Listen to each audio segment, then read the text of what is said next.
Les résultats des législatives partielles connus depuis hier en Côte d'Ivoire, il s'agit de 10 résultats sur 12. Des plantations et habitations parties en fumée dans la sous-préfecture de Bonnet, c'est dans le département de Biancouma. Football amical Côte d'Ivoire-Guinée cet après-midi, la conférence de presse des éléphants avant d'aller sur le terrain. Bienvenue et bonjour à toutes et à tous. Les résultats des législatives partielles sont connus depuis hier. Sur 12 circonscriptions, la CEI a donné le verdict des urnes dans 10 circonscriptions. La déclaration du président de la CEI au micro de la Fofana. Nos remerciements s'adressent aux forces de sécurité nationale, police, gendarmerie, armée, et à l'opération des Nations Unies en Côte d'Ivoire, l'ONUCI, pour les efforts qu'elles ont déployés à nos côtés, tant au plan sécuritaire que logistique. Tout en marquant ces vifs regrets pour les incidents malheureux ayant entraîné mort d'hommes dans la sous-préfecture de Bonon, et en s'inclinant sur la dépouille mortelle de ses frères disparus, la Commission électorale indépendante tient à saluer l'appui efficace des forces nationales et des forces impartiales qui lui auront permis de relever le défi sécuritaire.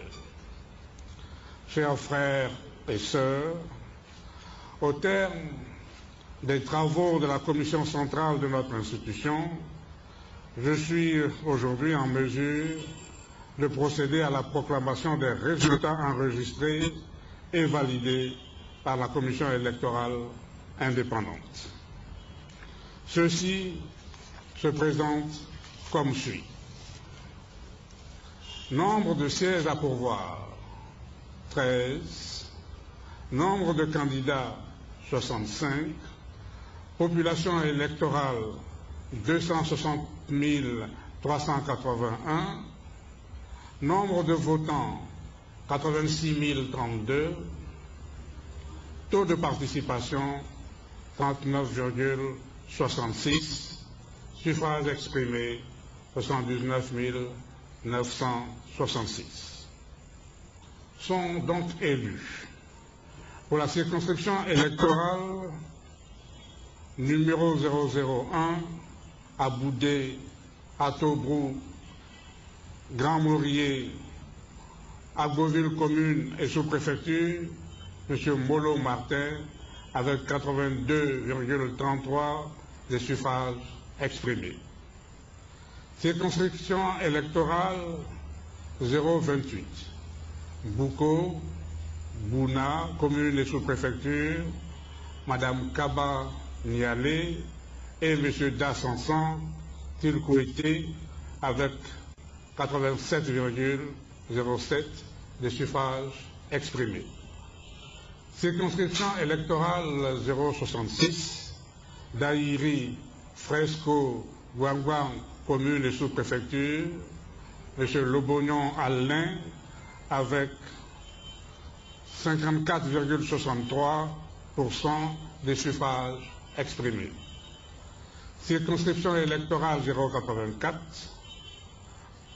Awanou, Bakanda, Ebonou, Grand Laou et Toukouzou, commune et sous-préfecture, M. Djara Angbo Jean, avec 88,31 des suffrages exprimés. Circonscription électorale 089, Djouekoué commune, Mme Touré Flanizara, avec 53,98% des suffrages exprimés. Circonscription électorale 092, Kouibli, Nidrou, Ouyabli, Nyondrou, Totodrou, commune et sous-préfecture, M. Guy Boniface, avec 40,80% des suffrages exprimés. Circonscription électorale 163, Boron, Dikodougou et Guimbé, commune et sous-préfecture, M. Koulibaly Issa, avec 73,53% des suffrages exprimés. Circonscription électorale 176, Dapo Iboké, Diamant Doké, Olodio et Tabou, commune et sous-préfecture, M. Kloa Aimé Si, avec 65,94% des suffrages exprimés. Circonscription électorale 190, Biancouma, Bapleu, Pata et Santa, commune et sous-préfecture, M. Mamadou Deli, avec 66,97% des suffrages exprimés. Circonscription électorale numéro 195, Bogouéné, Logoualé, Yapleu et Ziogouéné, commune et sous-préfecture, M. Siri Pascal, avec 67,54% des suffrages exprimés. En ce qui concerne la circonscription électorale numéro 91, Fakobli, Guézon, Koua, Simen, Téné-Sebli, Séabli, commune et sous-préfecture, ainsi que celle numéro 135 de Bonon, Zaguieta, commune et sous-préfecture, nous ne sommes pas en mesure en cet instant précis de proclamer les résultats en raison des incidents survenus, lesquels n'ont pas permis à la Commission centrale d'examiner l'ensemble des procès-verbaux de dépouillement des votes.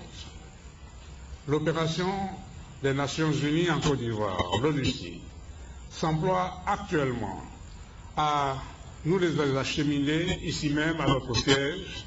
Je voudrais donc rassurer nos concitoyens que les résultats de ces deux circonscriptions leur seront communiqués dès demain. Mesdames et messieurs, comme vous le constatez avec nous, les électeurs des circonscriptions électorales pour le scrutin législatif du 11 décembre dernier avaient été annulés viennent de confirmer par leur choix sans équivoque les résultats du précédent scrutin législatif que la Commission électorale indépendante avait validé. Conformément aux dispositions légales en vigueur, la Commission électorale indépendante a transmis au Conseil constitutionnel les résultats surmentionnés avec l'ensemble des procès-verbaux de dépouillement des votes et des pièces justificatives correspondant, ouvrant dès lors la période du contentieux électoral. Pour sa part, la Commission électorale indépendante adresse son infinie gratitude aux différentes structures impliquées dans l'exécution des programmes de sortie des crises, ainsi qu'aux partenaires extérieurs pour leur appui sans faille tout au long du processus. Elle remercie une fois de plus Monsieur le Président de la République, Monsieur le Premier ministre, maître d'ouvrage du processus de sortie des crises, l'ensemble du gouvernement, Monsieur le représentant spécial du secrétaire général des Nations Unies en Côte d'Ivoire, Monsieur le représentant spécial du facilitateur de l'accord de Ouagadougou, les partenaires extérieurs, bailleurs de fonds du processus électoral, l'ensemble de la communauté internationale, tous les amis de la Côte d'Ivoire, les formations politiques de notre pays, les organisations de la société civile ivoirienne, ainsi que les forces de sécurité dans toutes leurs composantes pour leur soutien constant à notre institution. Chers frères et sœurs, la normalisation institutionnelle de notre pays vient de s'achever. La Commission électorale indépendante exprime ses vives félicitations aux élus, ses encouragements aux candidats malheureux et remercie l'ensemble des Ivoiriens pour leur comportement responsable. Forum par excellence de rencontre de toutes les sensibilités politiques, l'Assemblée nationale, qui tiendra bientôt sa première session, sera le creuset de la réconciliation nationale tant prônée par les filles et fils de notre pays et le gage de la liberté d'opinion. Et ne fait donc plus aucun doute, ainsi que je l'indiquais dès le scrutin du 11 décembre dernier, que notre pays est désormais bien engagé sur le chemin du renouveau et de la stabilisation de son environnement socio-politique. Voilà, c'était la proclamation des résultats des législatives partielles hier par le président de la CEI. La CEI qui tranche aujourd'hui sur les deux derniers cas, Bonon et Fakobli. Notre reporter Lassile Fofana est encore à la CEI. Son compte rendu dans nos prochaines éditions. Pour les grands et loyaux services rendus à la nation, la présidente de l'ONG Servir, faite commandeur de l'Ordre national ivoirien hier. Madame Henriette Konan-Bédié dédie sa médaille aux malades du rein. Récit et images d'une belle cérémonie avec Victorien Ngwa. Fondatrice et présidente de l'ONG Servir. Au nom du président de la République, et en vertu des pouvoirs qui nous sont conférés, nous vous faisons commandeur de l'ordre national. Faire reculer les frontières de l'indifférence et de la pauvreté, credo de l'ONG de bienfaisance Servir. Sa présidente fondatrice, Mme Henriette Konan-Bédié, a mis sur pied la structure en 1996. En dépit de ses obligations liées à sa position de première dame de la République de Côte d'Ivoire à cette époque, Mme Henriette Konan-Bédié va consacrer une partie de sa vie aux couches défavorisées. Elle fait promulguer la loi pour l'insertion des handicapés à la fonction publique. Madame Bédié fait des dons, notamment des machines à coudre aux femmes. Elle crée un centre d'alphabétisation et de formation au métier de la couture pour les filles de ménage à Port-Boué. Don de générateurs de dialyse, autant d'œuvres à son actif que l'on ne pourrait énumérer. Ce qui lui vaut, ce 28 février 2012, la reconnaissance de l'État de Côte d'Ivoire en faisant d'elle commandeur de l'ordre national. Notre proposition de récompenser son mérite est la toute première qui lui a été faite. Nous nous en étonnons avec vous et par conséquent, c'est un peu pour réparer cet oubli, sinon cette injustice, que nous avons pris l'initiative de cette cérémonie personnalisée. Merci, Madame la Présidente, de Servir, d'avoir accepté de vous associer à notre démarche. Henriette Bédié a fait preuve de courage et de témérité. Comme pour rappeler que dans les contes et les légendes d'Afrique, le salut du héros passe souvent par le respect qu'il a su accorder aux personnes défavorisées. Venu soutenir la récipiendaire, son époux, le président Henri Konan-Bédié, l'épouse du chef de l'État, Mme Dominique Ouattara, et plusieurs personnalités. Hommage justement a été rendu à Mme Dominique Ouattara et à son époux, le président de la République. La récipiendaire a exprimé sa gratitude à l'État de Côte d'Ivoire et à ceux qui ont toujours accompagné et servi. Je ne cesserai jamais, tant que le Seigneur me donnera la santé, de continuer à aider mes semblables. On ne peut pas être heureux seul et voir autour de soi la misère. Et je ferai tout ce qui est dans ma possibilité pour aider les enfants de Côte d'Ivoire et toutes les personnes qui y vivent. Âme sensible qui dégage la bonté, Mme Henriette Konan-Bédié a deux importants projets. La construction du premier centre de transplantation rénale de la sous-région. Ce projet va certainement réduire les cas de décès d'insuffisance rénale. Ce projet achevé suivra celui de la construction d'un centre de recherche et de lutte contre le cancer. Diplomatie, la nouvelle ambassadrice de la Côte d'Ivoire en Italie, Janine Tagliante Saracino, a présenté ses lettres de créance au président de la République italienne. Cette rencontre a été l'occasion pour la représentante diplomatique ivoirienne de transmettre le message d'amitié et de reconnaissance du gouvernement ivoirien. Mamadou Kwasi à Boussanogo pour plus de détails. La Côte d'Ivoire a désormais un nouveau représentant diplomatique auprès de l'Italie. Il s'agit du professeur Janine Tagliante Saracino. L'ambassadeur extraordinaire et plénipotentiaire a présenté ses lettres de créance au président italien Giorgio Napolitano.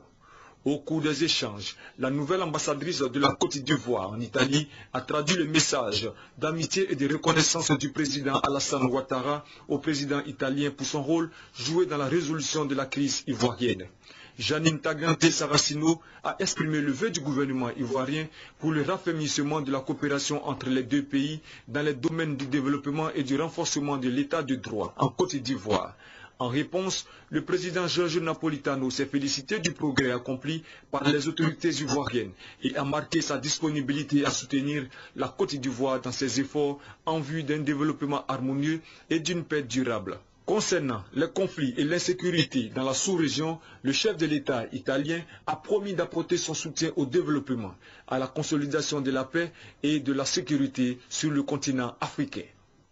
Dans le domaine de l'économie, cette rentrée officielle de l'Association professionnelle des banques financières de Côte d'Ivoire ce mardi au plateau. Objectif, faire le bilan des activités du secteur bancaire au titre de l'année 2011. Ce qu'il faut retenir, les établissements de crédit ont décidé d'accompagner la relance de l'économie ivoirienne. Jean-Jacques Kwamiala. Avec une vingtaine d'établissements de crédit sur le marché financier ivoirien, le secteur bancaire en 2011 a enregistré un dépôt clientèle de plus de 3 600 milliards de francs CFA, une évolution de 54% par rapport à 2008 et l'ouverture d'1 850 000 comptes. Ces informations ont été données par Diarra-Souba Suleiman, président de l'Association professionnelle des banques et établissements financiers de Côte d'Ivoire, en abrégé APBFC au cours de sa rentrée officielle. Et pour s'inscrire dans la projection d'un taux de croissance de 8,5% par le gouvernement, les établissements des crédits, selon son président, se disent prêts à jouer leur partition dans le financement de l'économie ivoirienne. Mais pour relever ces défis, un certain nombre de préoccupations doivent être réglées par les autorités ivoiriennes. Point en suspens, il y a naturellement le point de dédommagement lié à la crise post-électorale. Il y a également le point concernant les suspens de compensation du fait de la crise post-électorale, pour lesquels nous attendons également des solutions et sur lesquelles les autorités également travaillent. C'est des points importants qui ont une incidence directe en fait sur les bilans des banques et il est bon que des solutions urgentes puissent être trouvées. Dans le souci de se rapprocher de la population, il est prévu dans les prochains jours par l'APBFC des journées portes ouvertes du banquier. Vieille de 45 ans en avril prochain, l'APBFC compte à ce jour plus de 540 agences sur toute l'étendue du territoire national. Pour accompagner également la relance de l'économie ivoirienne, le ministère du Commerce a décidé de s'engager dans la lutte contre la fraude et la contrefaçon. Plusieurs marchandises prohibées avaient été saisies et mises sous scellé par les agents du ministère. Les commerçants concernés ont rencontré le ministre Dagobert Banzio pour échanger sur le sujet. Patricia Oumou.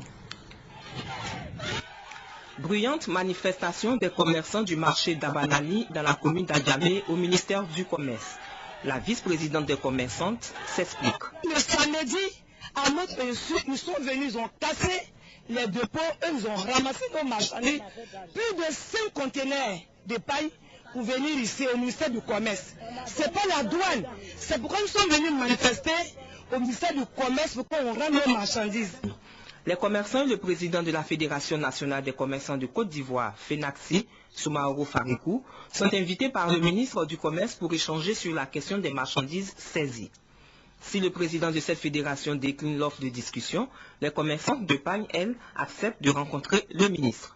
Selon le directeur du cabinet du ministère du Commerce, Kone Moussa, le 10 février dernier, sur la base d'informations reçues, il a été signalé la présence de marchandises et produits prohibés au marché de Dabanani. Les agents assermentés du ministère, accompagnés d'huissiers de justice, se rendent sur les lieux pour un contrôle. C'est une vraie industrie de la fraude et de la contrefaçon qui est découverte. Produits cosmétiques, pagnes et tissus contrefaits, ainsi que des produits alimentaires périmés y sont entreposés en attendant d'être écoulés sur le marché. Les propriétaires de marchandises disparaissent et les agents du ministère du Commerce sont même menacés par certains commerçants, indique le directeur de cabinet. Malgré cela, leur détermination à lutter contre la fraude les oblige à mettre les entrepôts et conteneurs sous scellés. Les propriétaires sont convoqués par voie de presse au ministère du Commerce. Ils n'ont jamais daigné répondre ou apporter les documents des marchandises. En lieu et place, ils défient l'autorité de l'État et cassent les scellés pour faire disparaître les produits prohibés. Ne pouvant accepter que ces produits atterrissent sur les marchés et portent préjudice à l'économie et à la santé des Ivoiriens, Kone Moussa indique que le reste des marchandises est placé le samedi 25 février par les services du ministère. Au cours de la rencontre, un échantillon des pagnes saisies a été présenté pour relever les anomalies. Selon le sous-directeur de la lutte contre la fraude, Anewa Jules, les pagnes saisies ne respectent pas les normes des lois en vigueur. Il a tenu à rappeler le décret 92-393 du 1er juillet 1992 stipulant qu'il doit être indiqué à la lisière des tissus imprimés le pays d'origine, l'entreprise et le numéro du dessin. Face à ces explications, les commerçantes avec à leur tête Kone Fassiata ont avoué ignorer les textes. Elles ont profité de la rencontre pour exposer quelques difficultés. À l'issue des discussions, le ministre du Commerce Dagobert Bonzio a tenu à apporter des précisions et demandé aux commerçants concernés de fournir les documents des marchandises pour vérification. Le ministère du Commerce, c'est leur ministère. Et que notre rôle, c'est de faire en sorte que le commerce se déroule bien, en respectant les textes ivoiriens, en protégeant aussi bien les commerçants que les consommateurs et les opérateurs économiques. Les commerçants ont promis sensibiliser sur les marchés et participer à la lutte contre la contrefaçon. Ils ont souhaité un cadre de concertation permanent avec le ministère pour trouver ensemble les solutions pour la bonne marche de leur activité. Demain jeudi, le monde entier va célébrer la journée mondiale de la protection civile. En prélude à cet événement, l'ONPC, l'Office national de la protection civile, a organisé un point de presse pour expliquer ce qu'est la protection civile, mais surtout les défis et les enjeux de la protection civile. Eugène Atoubé pour plus de détails. L'ONPC prépare activement la journée mondiale de la protection civile et la structure veut compter sur la presse pour faire connaître ses missions, mais encore sensibiliser les populations à la gestion des situations d'urgence. Son directeur général a indiqué devant les journalistes que la célébration en Côte d'Ivoire de la journée mondiale de la protection civile le 1er mars prochain en sera le tremplin. À cet effet, poursuit le contrôleur général Kili Fiacre, il sera organisé des conférences, des débats et des exercices sur la préparation aux catastrophes et sur l'organisation des secours. L'édition 2012 de la Journée mondiale de la protection civile est placée sous le thème « La protection civile et les accidents domestiques ». Le ministère de l'Intérieur, tutelle de l'ONPC sur l'initiative de l'Organisation internationale de la protection civile OIPC, a décidé de faire participer chaque citoyen dans toutes les initiatives en matière de protection civile. Ces dernières années, notre pays a connu de nombreuses catastrophes dont les conséquences ont particulièrement touché les femmes et les enfants, les premières victimes des situations d'urgence. Habitation et plantation de bonnets dans le département de Biancouma ravagé par un feu de brousse, ce sont aujourd'hui plusieurs familles sinistrées qui attendent l'aide de bonne volonté. Charles Niaoré. Des plantations, des greniers et plusieurs habitations parties en fumée dans la sous-préfecture de Gondé. Le feu de brousse qui s'est déclaré le vendredi dernier a fait d'importants dégâts matériels dans le village de Yoroboué, Torogouélé et Gonessoua. Aucune perte en vie humaine, certes, mais il faudra cependant venir en aide aux sinistrés. Ils sont venus à grand nombre pour intervenir, mais le vent, on ne peut pas arrêter. Et voilà, aujourd'hui, tout le travail que j'ai fait pendant 2 ans, après ma retraite, je suis venu au village, voilà, c'est une catastrophe. Là, je ne sais pas où faire quitter.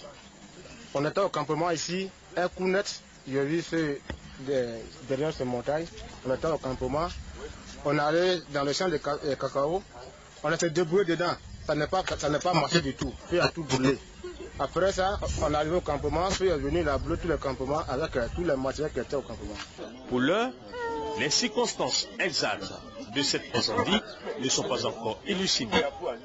Sur les lieux, Lambert Fekesse a apporté assistance aux familles sinistrées en demandant aux chasseurs et aux cultivateurs de redoubler de vigilance, éviter ce genre d'incident malheureux.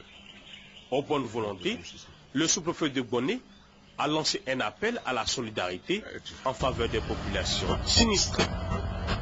La saison des pluies avance à grands pas et le gouvernement ne veut pas jouer cette année les médecins après la mort. Les autorités ivoiriennes entendent prendre les mesures pour déguerpir plus de 6 000 ménages. Hier, au ministère de l'Intérieur, les ministres Ahmed Bakayoko et Anne Désiré Ouleto ont co-présidé une séance de travail à cet effet. Alvorassa.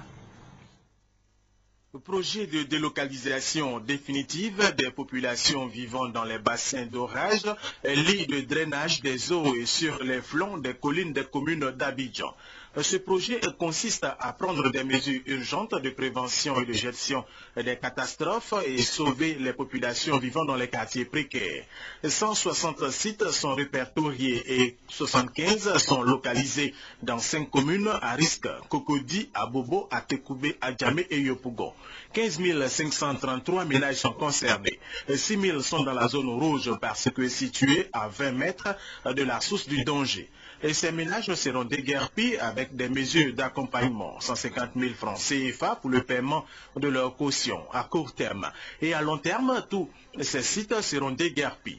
La ministre Anne Désiré Ouleto, ministre de la Salubrité urbaine, soutient ce projet et attend qu'il soit mis en application. Je voudrais en tout cas vous assurer de notre soutien personnel et de celui donc de nos différents services et vous encourager à faire en sorte que les Ivoiriens vivent mieux, vivent autrement, sans risque pour leur vie. Le ministre d'État, ministre de l'Intérieur, Ahmed Bakayoko, souhaite que dans un délai très raisonnable, il soit entériné par l'ensemble des ministères concernés. Aujourd'hui, il faut anticiper. C'est une exigence de bonne gouvernance. On ne peut pas, tous les ans, à la même période, offrir le même spectacle de désolation aux Ivoiriens, comme si c'était une fatalité. Je souhaite que cette année, nos compatriotes soient sensibles au message du gouvernement. Je vous demande de le faire avec fermeté, avec courtoisie et de prendre toutes les mesures pour que les personnes en danger soient déguerpies, même contre leur gré. Après cette rencontre, une séance de travail a eu lieu avec les experts des ministères des infrastructures économiques, de la salubrité urbaine, de la construction, de l'assainissement et de l'urbanisme, de la promotion du logement, de l'environnement et du développement durable pour apporter leur point de vue sur ce projet présenté par le ministère d'État, ministère de l'Intérieur. Sport football, c'est aujourd'hui à 17 h au stade Félix Houphouët-Boigny que la Côte d'Ivoire affronte la Guinée dans le cadre d'un match amical international de bienfaisance. Les éléphants se disent prêts à mouiller le maillot. Ils étaient hier face à la presse. Anne-Marie Nguessan. 3 joueurs pour cette conférence de presse d'avant-match. Bamba Souleymane, Tiene Siaka, Gosso Gosso. Et ils affichent d'emblée leur état d'esprit après la difficile défaite à la finale de la CAN 2012. Nous sommes des joueurs professionnels et il faut oublier le passé. Le passé est le passé. Il faut se concentrer vers l'avenir. Il y a beaucoup de chances qui nous attendent. Certes, il y a eu des sons discordants au sein de l'équipe au lendemain de cette CAN 2012, mais l'essentiel, notamment la cohésion, a pu être sauvegardé. Une grande compétition comme la CAN perdue, il y a de la déception. Donc il y a des réactions à chaud. On sait très bien que les réactions à chaud ne sont pas toujours les bienvenues. Mais bon, ça fait partie du jeu, c'est comme ça, ça arrivait avant, ça va arriver encore. Je pense qu'il ne faut pas prendre ça pour faire des polémiques ou bien dire que le groupe ne va pas bien. Il y a eu des solutions, donc il y a des réactions, c'est logique. Je ne pense pas qu'il faut faire attention à ça. On sait, comme on a dit, le groupe dit très bien, il n'y a aucun problème. C'est toujours un plaisir pour les éléphants de retrouver leur public, qui les a soutenus dans les moments difficiles et qui continuera de les soutenir. Ça sera un match amical, c'est vrai, mais nous, dans notre tête, ça sera aussi un match de préparation. Je veux dire, c'est là qu'on entame notre préparation. Donc voilà, on prendra ce match-là comme comme tous les autres matchs de préparation de qualité. Notons que pour ce match amical international de bienfaisance contre la Guinée, les 23 éléphants n'ont pas tous répondu présents. Après les forfaits confirmés de Didier Drogba, Kalou Salomo, Kolo Touré et Angwabo Benjamin, d'autres sélectionnés à savoir Zokora Didier, Eboué Emmanuel et Koulibaly Kafumba manquent encore à l'appel. De ce fait, 3 joueurs locaux ont été appelés en renfort. Ce sont Oku Zawi Stéphane de la SEC Mimosa, Koulibaly Dalla et Konaté Timoko de l'Africa Sport d'Abidjan. Cette information pour terminer, au Sénégal, les résultats provisoires fournis hier par l'agence de presse sénégalaise confirment un probable second tour entre le chef de l'État sortant Abdoulaye Wade et Macky Sall. Une dizaine de points séparent Abdoulaye Wade de son ancien Premier ministre Macky Sall. Ces données confirment que, sauf énorme surprise, il y aura un second tour entre les deux hommes. Second tour prévu le 18 mars prochain. Fin de ce journal. Merci de votre fidélité.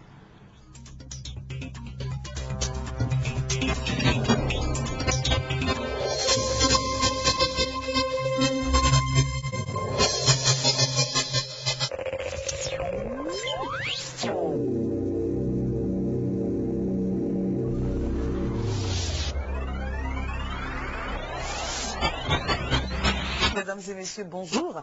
Vous êtes à Matin Bonheur sur RTI1. Très chers téléspectateurs, je suis très heureux, comme d'habitude, d'être en votre compagnie.